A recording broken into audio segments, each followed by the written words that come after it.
Eighth class. आज हम नया चैप्टर स्टार्ट कर रहे हैं। चैप्टर का नाम है प्लेइंग विद नंबर्स। ये एनसीईआरटी में लास्ट चैप्टर है और अलग अलग बुक्स में इसका अलग अलग नंबर होता है। चलिए स्टार्ट करते हैं। काफ़ी इंटरेस्टिंग चैप्टर है और इसमें कुछ पैटर्न्स का पता लगेगा आपको जो आपने पहले से भी पढ़ रखे हैं और कुछ नए पैटर्न्स भी आएंगे। ओके, तो चलिए शुरू करते हैं फिर इस चैप्टर को।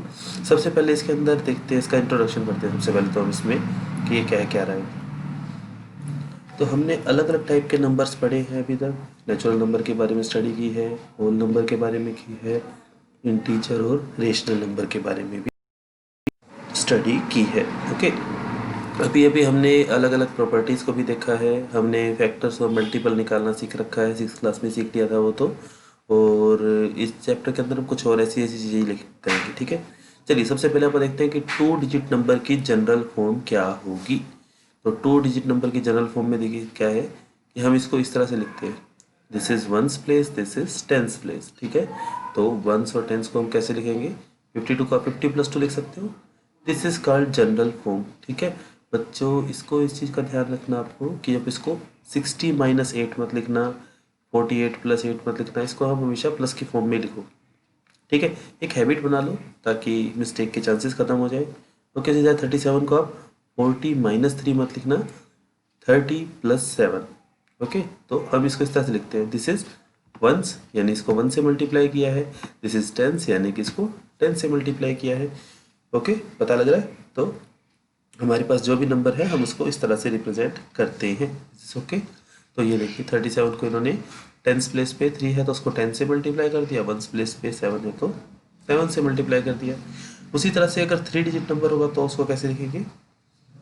तो ये जैसे ये लिखा हुआ है यहाँ पे एग्जांपल है, देखो 351 को 3 को 100 से, 5 को 10 से और 1 को 1 से। ठीक है, वंस टेंस 100। तो this is called the general form of an number. कि अगर कोई भी 2 डिजिट नंबर है, मान लेते हैं उसका पहला डिजिट है ए, दूसरा डिजिट है बी, तो उसकी जनरल फॉर्म हम इस तरह से लिखते हैं।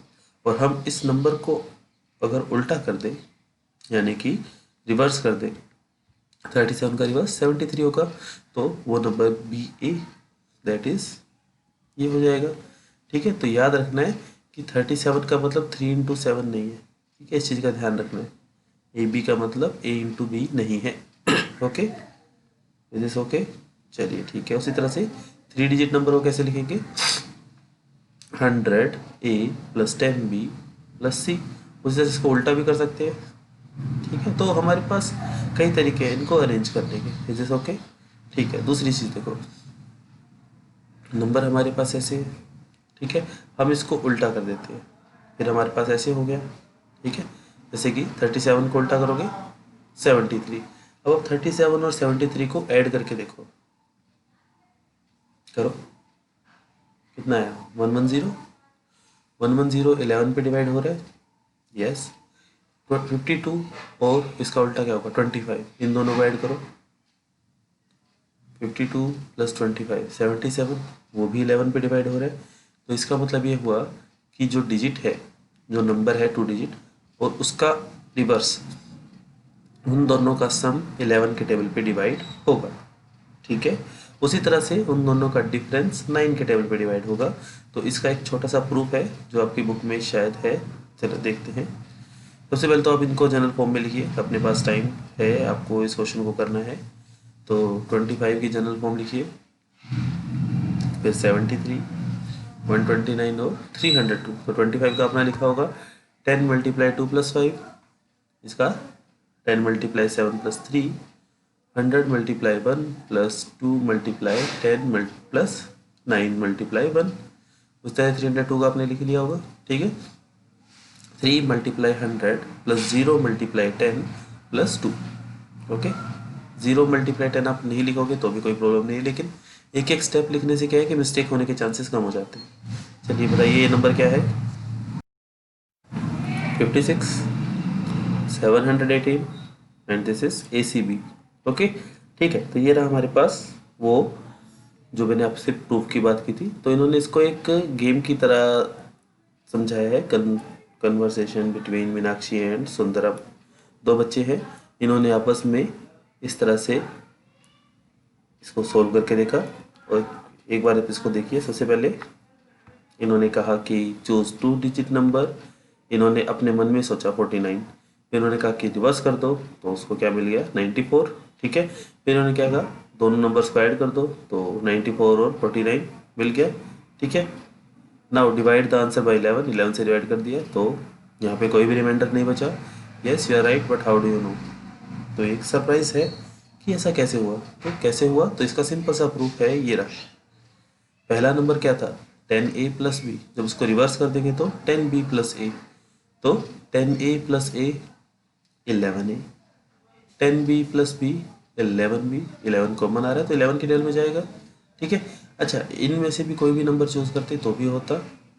ठीक है, उसी तरह से अगर हम इसको माइनस करते तो वो 9 से डिवाइड होता, तो आप इसको चेक कर सकते हो। ये रहा इसका प्रूफ। ओके, तो 10a plus B minus 10b plus A, तो जैसे ही ब्रैकेट खुलेगा तो 9a माइनस 9b, तो 9 कॉमन आ रहा है। ठीक है, तो ये दोनों की दोनों चीज़ें होती है। This okay. इस तरह से हम इन शॉर्टकट्स को बना सकते हैं। असल में देखो क्या है कि जितने भी शॉर्टकट्स आपको जब आप बड़े हो जाओगे और कोचिंग सेंटर्स में सिखाए जाएंगे, वो सब के सब एनसीईआरटी की बुक से ही आए। ठीक है, 6 to 10th क्लास की जो बुक्स हैं उनके अंदर जो मेथड्स हैं उन्हीं को वो बार बार यूज़ करते हैं शॉर्टकट्स के नाम पर। ठीक है, शॉर्टकट सिखाएंगे, कहेंगे कि हाँ ये देखो हमने ट्रिक निकाली है, ये ऐसे है ये वैसे है, लेकिन उनमें से ज़्यादातर इंटरेस्टिंग पैटर्न आपको एनसीईआरटी में मिल जाएंगे। तो एनसीईआरटी की बुक की ज़रूर रीडिंग लें एक बार। ठीक है, खासकर मैथ और साइंस की तो बिल्कुल, अगर आप कंपटीशन आगे क्रैक करना चाहते हो तो। ओके, तो आगे बढ़ते हैं। उसके बाद है हमारे पास if ones digit is larger than 10th digit, तो इससे कोई फ़र्क नहीं पड़ता कि 94 माइनस 49 करो या 49 माइनस 94 करो, क्योंकि आपने इंटीजर सीख रखा है तो हमें पता है कि आंसर नेगेटिव में आ सकता है। ठीक है, हमें पता है कि नेगेटिव में आ सकता है। ओके, चलिए 3 डिजिट नंबर वाले के अंदर भी है क्या ऐसी कोई ट्रिक है, तो चलिए देखते हैं। उन्होंने कहा कि ठीक है एक 3 डिजिट नंबर सोचिए, लेकिन उसके बारे में इसको नहीं बताना है। उन्होंने कहा ठीक है, उन्होंने कहा कि आपको उसी नंबर को रिवर्स ऑर्डर में बनाना है और जो छोटा नंबर है उसको बड़े में से माइनस कर दो। ठीक है, और फिर जो आएगा उसको 99 से डिवाइड करो, तो रिमाइंडर कोई भी नहीं बचेगा। ठीक है, तो सब के सब हम इसका प्रूफ बड़े आराम से निकाल सकते हैं। अब तो आपको ये चीज़ आ चुकी है, तो ए बी सी और ए C B, A B C और इसका उल्टा हो जाएगा सी बी ए। ठीक है ना, तो आप इन दोनों को माइनस करोगे तो 99 कॉमन आ जाएगा। और उसी तरह से अगर हम इसको ऐड करें तो देखो कुछ कॉमन आएगा क्या। ठीक है, इस तरह से हम इन चीज़ों को कर सकते हैं। ओके, तो आपको ये चीज़ आई थिंक क्लियर हो गई है। ठीक है, चलिए आगे बढ़ते हैं। नेक्स्ट जो है हमारे पास वो ये है, ये एक ट्रिक एक बार आप फिर नोट कर लीजिए, आप इसको यूज़ कर सकते हैं। ए बी सी, फिर सी ए बी और फिर बी सी ए, इन तीनों को जब हम ऐड करेंगे तो ये 37 के टेबल पे जाएगा या 111 के टेबल पे जाएगा। Okay, is this okay. तो इस तरह से हम काम करते हैं।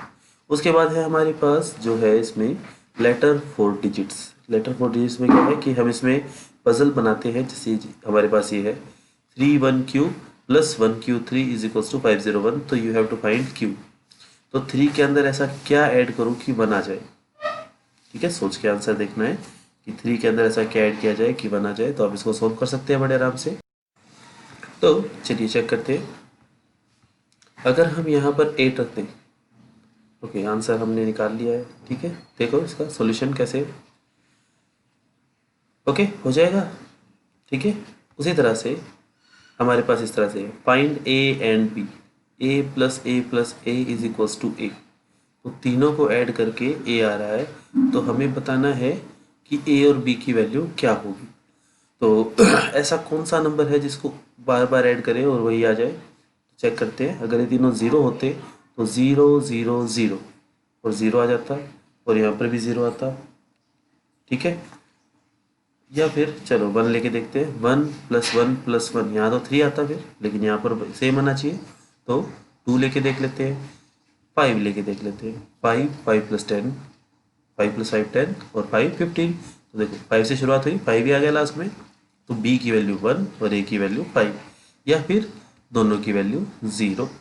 ठीक है, तो ये इसका आंसर है। ठीक है, अब देखो आपके मन में आया होगा कि सर यहाँ पर हमने 0 0 क्यों नहीं किया। तो अगर यहाँ पर 0 0 होता तो यहाँ पर भी a लिखा होता, क्योंकि हमें गिवन है क्या ये कि a और b इक्वल है। ये तो गिवन ही नहीं है, तो अगर इक्वल नहीं है तो हम इसको यूज़ नहीं कर सकते। Is this okay? ठीक है, इस तरह से हमें इन क्वेश्चंस को करना है। ठीक है, चलिए अगला क्वेश्चन है ये हमारे पास कि B A multiply B three is equals to 5 7 a। तो आपको इसको सोल्व करना है। आपके पास टाइम है 30 सेकेंड्स और your time starts now.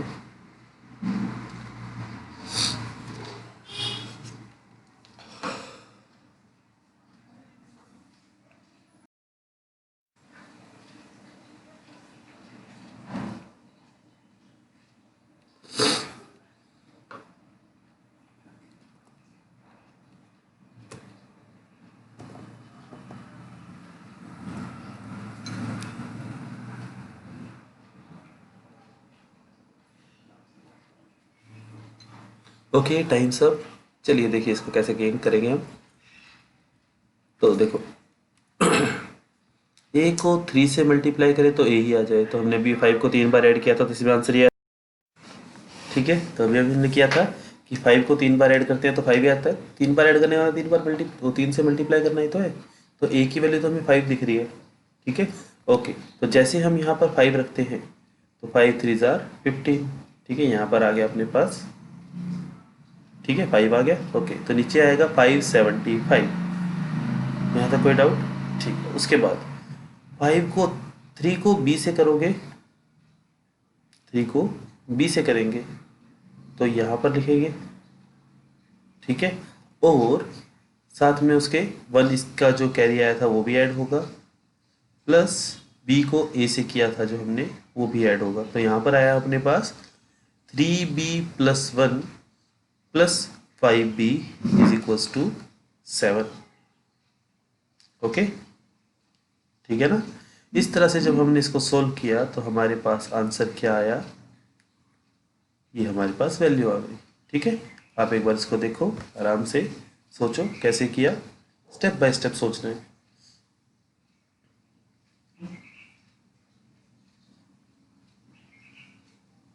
Okay, चलिए आगे बढ़ते हैं। ओके, तो नेक्स्ट क्वेश्चन है हमारे पास A 2 digit number A B and the number obtained by reversing digit is B A, find their sum. तो let their sum is 3 digit number D A D. तो इन्हें इस बात की श्योरिटी है कि पहला और आखिरी डिजिट सेम है। ठीक है, चलो देखो, A B plus B A is equals to D A D. A B को हम क्या लिख सकते हैं, 10a plus B, 10b plus A, 11a plus B is equals to D A D. अब देखो इसने कहा है कि the sum of a plus B can not exceed 18। 18 से ज़्यादा नहीं हो सकता। इसका क्या रीज़न है? तो अगर आप इसको 18 की जगह, चलो एक काम करो 20 रख के देखो, तो 20 को 11 से करोगे तो क्या होगा, 20 को 11 से कीजिए कितना आएगा, तो 11 20 को करेंगे तो 220 आएगा। ठीक है, लेकिन यहाँ पर दोनों डिजिट पहला और आखिरी डिजिट सेम होने चाहिए ना। ठीक है, अच्छा 19 रख के देखो, तो 19 से जब 11 को करोगे तो कितना आएगा, तो 209 आ रहा है। ठीक है, वो भी नहीं बनेगी बात। 18 रख के देखो कितना आएगा। तो हमें जो करना है वो यहाँ वाला नंबर क्या होना चाहिए, 11 का मल्टीपल होना चाहिए और 18 से ज़्यादा नहीं होना चाहिए। अच्छा, दूसरा लॉजिक इसका देखो कि a प्लस बी का सम 18 से, a प्लस बी का सम जो है 18 से ज़्यादा क्यों नहीं हो सकता, क्यों? तो a प्लस बी का सम 18 नहीं हो सकता क्योंकि a और b एक सिंगल सिंगल डिजिट है। ठीक है, अगर हम इसको 19 ले लेते हैं तो एक नंबर को 10 और एक नंबर को 9 होना पड़ेगा। ठीक है, जो कि पॉसिबल नहीं है। तो दो नंबर का सम, इनकी मिनिमम वैल्यू क्या हो सकती है, मिनिमम वैल्यू हो सकती है 2 इन दोनों के सम की, और मैक्सिमम वैल्यू हो सकती है 18। ठीक है, इस चीज़ का भी आपको ध्यान रखना है। ठीक है, तो आपको करना क्या है कि 198 तक जितने भी नंबर हैं 11 के मल्टीपल आप उन सब की वैल्यू रख के देखो और आपको ए और डी की वैल्यू मिल जाएगी। ठीक है, इज दिस ओके? चलिए, तो फिर आपके पास ये क्वेश्चंस है, आप इनको करके देखिए। इन क्वेश्चंस को आपको हिट एंड ट्रायल से ही करना है। ठीक है, मतलब सोचो क्या नंबर आ सकता है, कैसे आ सकता है, और नंबर यहाँ पर लिख दो। तो क्वेश्चन नंबर 1 2 3 नोट करते जाइए साथ के साथ। एंड ये क्वेश्चन नंबर 10 तक। ठीक है, तो आज का आपका होमवर्क रहेगा question number 1 to 10। Okay, thank you.